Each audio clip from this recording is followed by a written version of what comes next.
O stredajšej kurióznej lúpeži v obchodnom dome Nice sme vás už informovali. Krádež elektroniky bola vykonaná skutočne netradičným spôsobom. Neznámi páchatelia zasúvali vozidlom značky Audi priamo do predajne. V televízii Poprad sa podarilo získať zábery bezpečnostnej kamery, ktorá zachytila vyčínanie zlodejov. Je 5 minút po 5 hodine ráno. Lupiči prerazili s autom hlavný vchod. Nezastavili ich ani dvoje dverí a kovová mreža. Z vozidla vystupujú dve zamaskované osoby, ktoré rabujú elektroniku uloženú vo vitríne. Vodič kuklov na hlave sa zatiaľ pokúša zbaviť torza dverí, ktoré skončilo na kapote. Potom sa aj on pridal ku krádeži videokamier, fotoaparátov a ďalšej elektroniky. V spoločnosti Nice zmizol tovar za viac ako 1 600 000 korún. Škodu na rozbitom vchode vyčíslili na ďalších 700 000.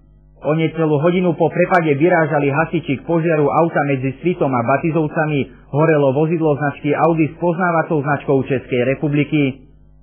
Či zhorené auto má súvis s vlámaním sa do predajného centra, je predmetom policajného vyšetrovania.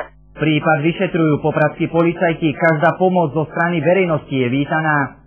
Polícia žiada prípadných svedkov, ktorí by mohli poskytnúť akékoľvek informácie v súvislosti s pohybom motorového vozidla značky Audi bordovej farby. Páchatelia, ktorí sa vlámali do elektrodomu, teda zatiaľ unikajú spravodlivosti. Okrem bohatého úlovku si môžu pripísať aj rekordný čas lúpeže. Predajňu stihli vykradnúť bezmála za 2 minúty. Marek Znenčák, televízia Poprad.